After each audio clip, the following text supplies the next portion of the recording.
All right, I want to thank everybody for being here for this week's Civil Justice Committee. So, Madam Clerk, if you go ahead and take the roll, please. Representatives Bricken, Clemens, Curcio, Eldridge, Garrett, Gillespie, Griffey, Harris, Littleton, Ogles, Parkinson, Ramsey, Russell, Stewart, Vice Chairman Jernigan, Chairman Farmer. Present. Mr. Chairman, you have a quorum. All right, very good. Thank you so much. Members, before we get started, anybody have anything anyone they'd like to recognize or say, or just put in a good word for life in general? All right, okay, there you go. All right, seeing none. So we have a calendar today. We have about 10 items on here. One item, that's item number 2, House Bill 1735 by Representative Todd. That's been requested to be rolled for 1 week. So without objection, we're going to roll item 2, House Bill 1735 by Representative Todd 1 week. And with that said, we're going to start with item 1. That's House Bill 1018 by Chairman Hawford. Second. And so you've got a motion and a second, and I'm looking at an amendment 013846. Is that something you'd like to move forward with? That's correct, and it just simply changes the effective date is all it does. Very good. You got a motion and a second on the amendment. All those in favor of adopting House Amendment 13846, the House Bill 1018, say aye. Aye. Opposed, say no. Ayes have it. So back on the bill as amended. If you want to go ahead and let us know what this does, sir. You know, in my 14 years here, I believe this is the first time I've ever been first on the calendar. Number 1. I appreciate it. Yes, that's right. Thank you, Mr. Chairman. You're welcome. House Bill 1018, actually, I kind of inherited this bill. It has a history. It was first passed in 2019, but it was a couple of things were left off of it. So it was heard again in 2020. Was passed in the House, but never was heard in the Senate. So here we are today in 2022, and actually what it does, it adds in the items that were left out, which was the 4-year background check and the renewal fee language, and that is the bill, Mr. Chairman. Very good, and thank you for that explanation. Members, any questions for Chairman Hawford? Okay, Chairman Curcio, you're recognized. Thank you, Mr. Chairman, and thank you, Chairman Hawford, for bringing the bill. I just wanted to clarify. I see that it uses the term concealed handgun carry permit. Does this also apply to like the enhanced, or does it get into the differences? Yes, I believe it does. So it just sort of covers all. Yes, I believe it does. That's the intent. Okay, thank you. Very good. Members, any more questions for our sponsor? I do have Elizabeth Stroker here on the list from Safety if she wanted to speak to this. So with that said, yes, without objection, I'm going to ask that we go out of session just to hear from Elizabeth. Elizabeth Stroker, Legislative Director for the Department of Safety. And Chairman Curcio, to your point, this language is currently in the enhanced permit code, and it was just not in the concealed. So we're just mirroring the two so that they both have the exact same requirements and do the same thing. Very good. Members, any questions for Ms. Stroker? All right, thank you so much. Oh, Representative Gillespie, you're recognized. Thank you, Mr. Chairman. I was just curious, completely support the bill. What's the current, for this current licensure, how often are background checks renewed, or is it only when the licenses were renewed? Ms. Stroker. So for the concealed carry bill, the bill had it obviously at application and at renewal, but it did not have the 4-year check, the automatic check that is just done even without the permit holder doesn't know. Anyone with an enhanced permit, whether it be an 8-year or a lifetime, they get an automatic 4 or 5-year check that's just done with a name-based check, and they're only alerted if there's something on their record, and so this just mirrors what we do for the enhanced. Very good. Members, any additional questions for our speaker? Seeing none, thank you so much. Without objection, we'll go back into session. Chairman Hawford, you're recognized. Members, any additional questions for Chairman Hawford before we vote? Questions on the bill? So all those in favor of voting to send House Bill 1018 to Finance, say aye. Aye. Opposed, say no. Ayes have it. Bill moves on. Thank you. And item 2 has been rolled for a week. Item 3, that's House Bill 477 by Chairman White. I don't see him. It is off notice. Okay, so looks like it's off notice in the Senate. So are we going to take it off notice in House? Okay, so without objection, we're going to take House Bill 477 off notice. Brings us to item 4 by Representative Powers. That's House Bill 2623. Sir, and I'm looking at a couple of amendments. Do we need them both? Yes, 013721 Okay. and 015071. Okay, I have both of those. You want to go just kind of tell us what those do, and we'll get those adopted. Okay, 013721 actually makes the bill 015071 is actually just naming the bill. So which one would you want me to pursue first?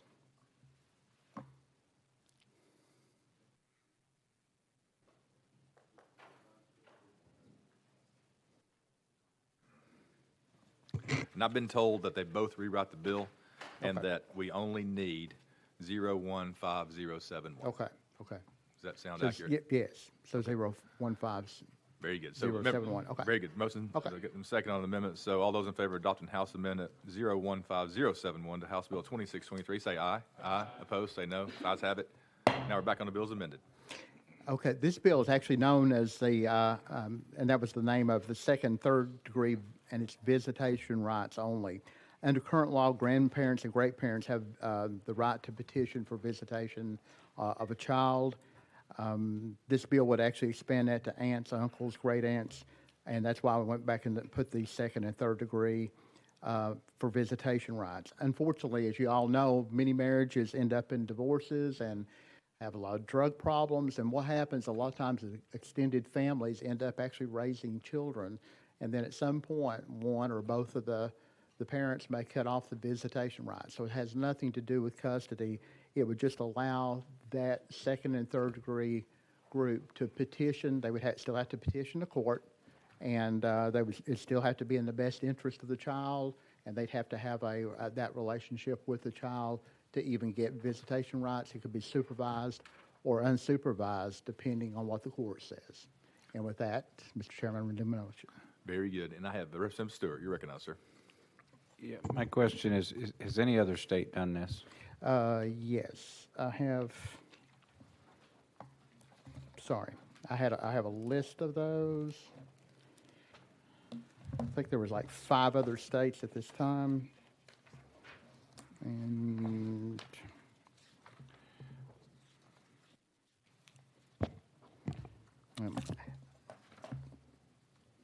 cannot put my finger on that, but there was a list of them. It was like Ohio, and there was like 5 different states that had this particular.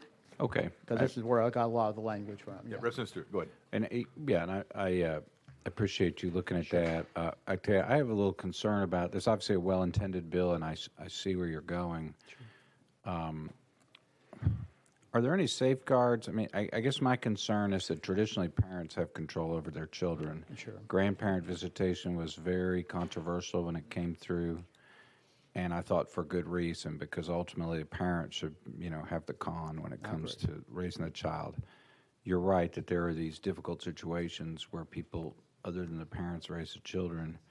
Are you concerned, though, that this could be misused by people to essentially, particularly people with good access to the courts, to gain power over the parental relationship? I'm an uncle, and I want to go and I may be more affluent than a parent, so I can hire a lawyer and go in and stir up a bunch of trouble. It seems like it creates a broader body of people that can go into court and essentially start challenging a parent's rights. What do you think about that? Representative Powers, you recognize. Yes, Mr. Chairman.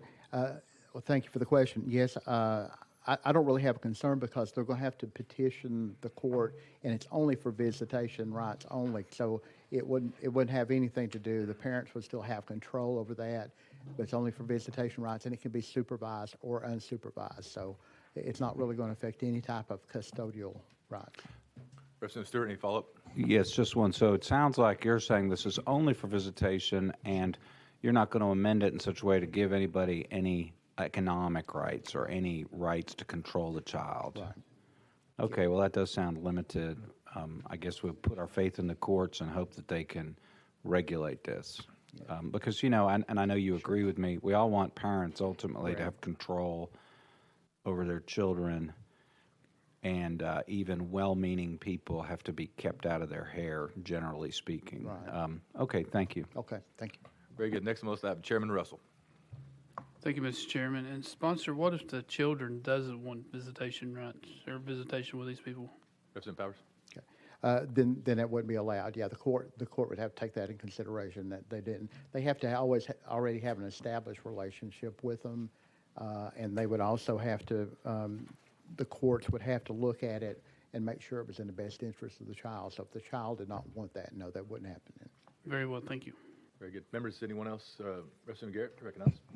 Thank you, Mr. Chairman. Thank you for bringing this legislation. A couple of concerns, though. Grandparents' rights are very difficult to establish by design to make sure we have the natural parents there. I'm just pulled the original statute. Sometimes we have the amendment. We don't know what the 1, 2, 3, 4 above it is on who can have grandparents' rights. And right now, it's the biological grandparent, the spouse of a biological grandparent, the parent of an adoptive parent, or a biological or adoptive great-grandparent, or the spouse thereof.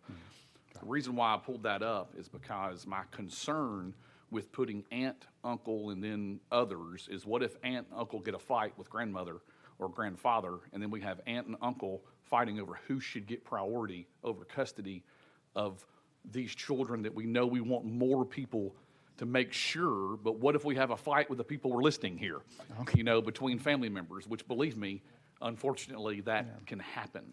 And so, and again, I know we're here in full, but I'm concerned with, we need an order.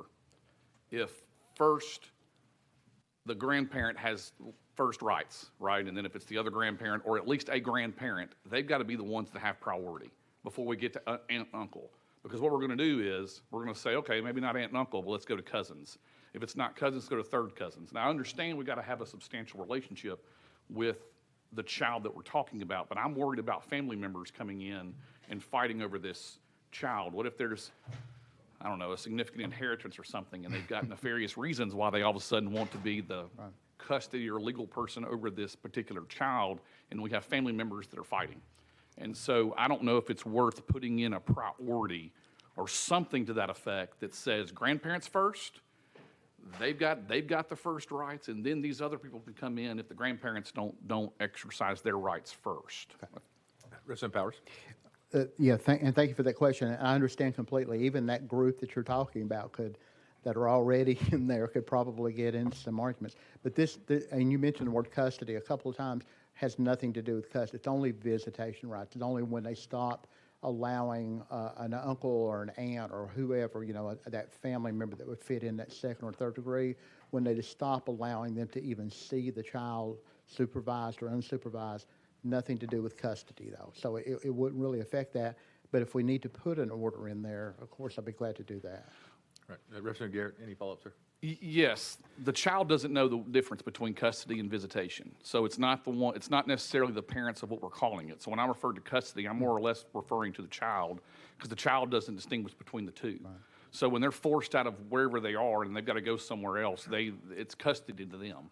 And so that's kind of where I'm heading with this. And I would prefer that we have a hierarchy, so that would hopefully limit more family infighting that this child's probably already been succumbed to because the parents aren't involved, right? Mm-hmm. They're already part of this world, and I don't want to pull more people inside that world where they see their family members fighting that we could create by adding more people. That is my only concern. Okay. Representative Powers. Would you care to go out of session just a moment and go to legal and just the difference between custody and visitation? And I understand that the child may be confused on that, but there's a real clear difference when I was trying to review this language between the custody rights and visitation rights. Okay. Members, any objection? Could we have them do that? All right. Michelle. Michelle Fogarty, Legal Services. This bill amends the definition of grandparent for the purposes of this statute, which says that only under the following circumstances is a hearing necessitated if the grandparent visitation is opposed by the custodial parent. That is, if the parents oppose it, the father or mother of an unmarried minor child is deceased, the child's father or mother are divorced, legally separated, or were never married to each other, the child's father or mother has been missing for not less than 6 months, the court of another state has ordered grandparent visitation, the child resided in the home of the grandparent for a period of 12 months or more and was subsequently removed from the home by the parent. This establishes a rebuttable presumption that denial of visitation may result in irreparable harm to the child. or the child and the grandparent maintained a significant existing relationship for a period of 12 months or more immediately preceding the severance of the relationship or the severe reduction in visitation by the custodial parent. If any of those circumstances are met, then a hearing is required. And in considering the petition for grandparent visitation, the court must first determine the presence of a danger of substantial harm to the child. This finding can be based upon the cessation of any visitation or a severe reduction in the relationship between the unmarried minor child and the child's grandparent. But proper proof must be shown in the form of the child had a significant existing relationship with the grandparent such that loss or severe reduction of the relationship is likely to occasion severe emotional harm to the child. The grandparent functioned as a primary caregiver such that cessation or severe reduction could interrupt provision of the daily needs of the child and thus cause physical or emotional harm, or the child had a significant existing relationship with a grandparent and loss or severe reduction of that relationship presents the danger of other direct and substantial harm to the child. Then those are the circumstances under which the court can grant grandparent visitation.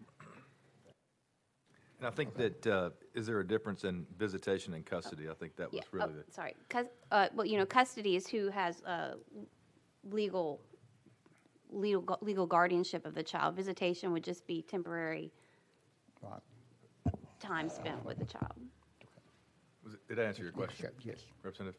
Members, anything else for legal? Representative Garrett, you recognize? Thank you, and thank you for, thank you. I'm curious, I mean, what I understand the bill does is it just allows now an aunt and uncle to have the same rights as the grandparent would under this particular statute. Yes, they come within the definition of the term grandparent. So all those same requirements would apply to an aunt or an uncle. But currently, right now, they would all have the same rights. In other words, we could have 6 people petition the court for visitation under this statute. Under the current statute, you could have that under the current statute as it's written. A biological grandparent, a spouse of a biological grandparent, they all could petition for grandparent visitation. It would just be up to the court to decide if those circumstances were met, and then what ultimately is in the best interest of the child. Right, and this now wouldn't be limited to grandparent visitation. It would be aunt and uncle visitation It would under the add, statute if it's expanded. yes, in addition to the 4 that are already included within the definition. Yes. Thank you for that. Thank you, Mr. Chairman. Members, anyone else for legal before we go back to session? All right, seeing none. All right, next on the list I had Representative Harris, and then I'll come to you, Shirley Littleton. Thank you, Chairman. So with this legislation, would it allow for, say, for instance, a grandparent does get the visitation rights, or aunt and uncle gets the visitation rights, and the parent later on, something happens to that parent, does this build a case for that grandparent or that aunt and uncle to have first dibs, per se, on getting custody rights of that child in the future? Representative Powers? Yeah. No, it doesn't affect the custody rights at all, because that's kind of where the differentiation is, like we were talking about legal mingo. So visitation rights are only affected in this particular bill. So custody rights would not be affected. Thank you. Okay, very good. Shirley Littleton. Thank you, Mr. Chairman. I'm a firm believer that grandparents and aunts and uncles play a very important role in a child's life, and sometimes that aunt and uncle mean a whole lot more to them than even their own family itself. So I like the bill, and I think, and it's up to a judge if they think that it's necessary or they should have visitation. But unless they've done something wrong, I think they should be able to see them. Right. Thank you. Representative Powers, any follow-up? No, I agree with that. There's sometimes that, like I said, there's so many families that are broken families where this happens, and somebody steps in and plays a role, provides financial and educational guidance and help to that child, maybe for years and years, and then all of a sudden their visitation rights get cut off. So we're just trying to prevent that. Very good. Members, that's all I have on the list. Are we ready to vote? Looks like we are. All those in favor of sending House Bill 2623 as amended to calendar rule, say aye. Aye. Opposed, say no. Ayes have it. Bill moves on. Thank you, Mr. Chairman. Thank you, committee. Thank you, sir. That brings us to item 5, House Bill 2063 by Representative Manis. You've got a motion and a second, sir. I don't see any amendments traveling with this. So you're properly recognized. Thank you, Mr. Chair. Thank you, committee. House Bill 2063 amends Tennessee's probate statutes to remedy an oversight made in legislation that we adopted in 2021 when the homestead exemption was increased. At that time, it was increased from $5,000 to $35,000, but the caption of that bill was not broad enough to capture the probate homestead exemption. The homestead exemption is most frequently applied in bankruptcy and civil collection actions to protect a certain portion of the debtor's equity in their principal place of residence from the claims of creditors. However, as it relates to probate, widows, widowers, and orphans can also claim the homestead exemption, and this is what we are addressing here in House Bill 2063. I will try to answer any questions you may have, sir. Very good, and thank you for that. Members, any questions for Representative Manis? Seeing none, questions have been called on the bill. We're voting to send House Bill 2063 to Calendar and Rules. All in favor, say aye. Aye. Opposed, say no. Ayes have it. Bill moves on. Thank you, sir. Thank you, Chair. Very good. Brings us to item 6 by Representative Hodges. House Bill 2596, and you've got a motion and a second. And I'm looking at an amendment 13413. Is that something you'd like to move forward with? Yes, sir. It makes the bill. It makes the bill. So we got a motion and a second on the amendment. We want to go ahead and get that amendment on the bill. Looks like we do. So all those in favor of adopting House Amendment 13413 to House Bill 2596, say aye. Aye. Opposed, say no. Ayes have it. Now we're on the bills amended, sir. Thank you, Mr. Chairman. What this bill does is if a landowner leases land to a government entity for a greenway, it just says that landowner won't be held liable for any injuries that occur on that property. Very good. And with that, I'll answer any All right, questions. members, any questions for Representative Hodges? Question's been called. See no objection. Looks like we're ready to vote to send House Bill 2596 as amended to Calendar and Rules. All those in favor say aye. Aye. Opposed, say no. Ayes have it. Bill moves on. Thank you, Mr. Chairman. Thank you. Brings us to item 7 by Representative Leatherwood, House Bill 2070. So you got a motion and a second, and I'm looking at an amendment 13303. Is that something you'd like to move forward with? 013303. Yes, sir. Okay, very good. Does that rewrite the bill, or? Yes, sir. That makes the bill. Okay, members, we want to go ahead and get that amendment on? Looks like we do. So those in favor of adopting House Amendment 13303 to House Bill 2070, say aye. Aye. Opposed, say no. Ayes have it. Now we're back on the bill as amended.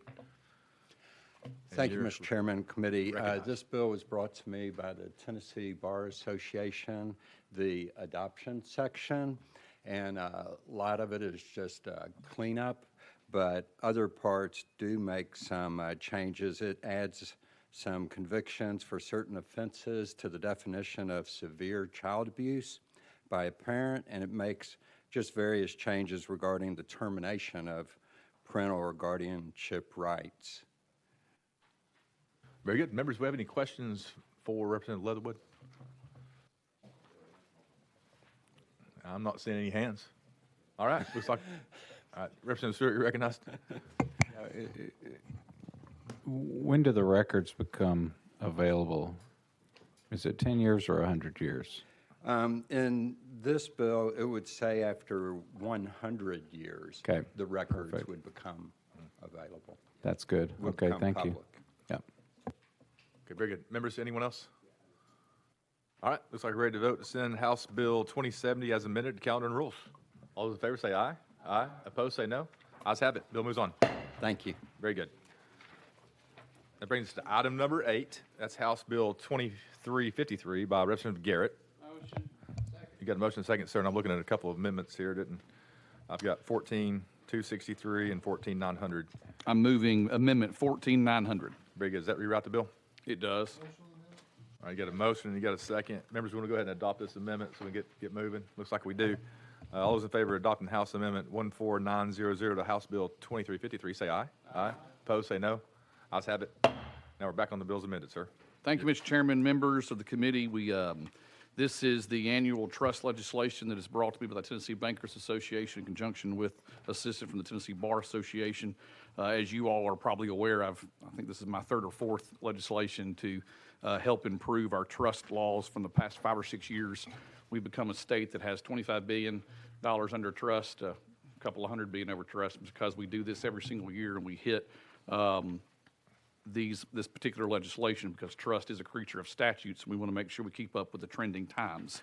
So with that, pending any questions from the committee, I ask to move passage. Mr. Chairman. Very good. Members, you've heard the explanation by Representative Garrett. Anyone have any questions for him before we vote? Seeing none, looks like you're ready to vote to send House Bill 2353 as amended to calendar and rules. All those in favor say aye. Aye. Opposed say no. Ayes have it. Thank you, committee, Mr. Chairman. Very good, sir. And you're also up on item 9, House Bill 2357. And I don't see any amendments, and you've got a motion and a second. You're properly recognized. Thank you, Mr. Chairman and committee. This legislation basically makes what is common law into statutory law in a divorce situation. In any divorce situation, when you have two folks that decide to end their marital partnership, so to speak, there's going to be marital debt and marital assets. And the judge has for years and years been able to determine and split up marital debt versus marital assets. And actually, that's derived from common law. There's a case out in 2002, 2003 that says the judge has the authority to disperse and give to one party or the other in a divorce setting the marital debt. We are just codifying what was ruled in common law, so the judge has the authority under statutory purposes rather than just common law. So if you have any questions, I'll be happy to answer those. But otherwise, Mr. Chairman, I move passage. Very good. Thank you for that explanation. Members, any questions for Representative Garrett? Representative Stewart, you recognized? Just out of curiosity, is there contrary common law that we're overruling, or are we just, why are we putting this in statute? It's a very, I'm sorry, Mr. Chairman. That's a very good question. No, it's not absolutely overruling any common law whatsoever. What we've had some issues in a divorce setting for marital debt purposes. This is just one example. There's many others, but attorney's fees as the divorce is pending is obviously a marital debt from the day one the divorce is filed till when the divorce is finally over. And as it's currently right now, the judge can't split up attorney's fees if there's someone that actually runs up too much fees and they weren't necessary, et cetera. The judge can work with how he's going to split up that debt that was a marital debt incurred during the litigation. So that's just one example of why this is needed. Yeah, Representative Stewart, you're recognized. Thank you. Very good. Members, anyone else, any other questions for Representative Garrett before we vote? Seeing none, looks like you're ready to vote. Send House Bill 2357 to calendar and rules. All in favor say aye. Aye. Opposed say no. Ayes have it. Bill moves on. Thank you, Mr. Chairman and committee. And I'm going to let Vice Chair Jernigan take over. I'm item 10, House Bill 2443. Thank you, Chairman Farmer. We're on item number 10, House Bill 2443. We have a motion and a second. It's probably before us. Chairman Farmer, you recognize. Thank you, Mr. Chair. Under present law, in cases where an action has been brought by a landlord to recover possession of leased premises from a tenant on the grounds that the tenant has breached the contract by failing to pay rent, and a judgment has been entered in favor of the landlord, if the tenant appeals the judgment, then the tenant must execute a bond, post a cash deposit, or a revocable letter of credit from a financial institution, or provide two good personal sureties with sufficient surety in the amount of 1 year's rent. What this bill does, it extends the applicability of the above provision to all appeals by the tenant, instead of only those based on the landlord's action to recover possession of leased premises from a tenant on the grounds of non-payment of rent.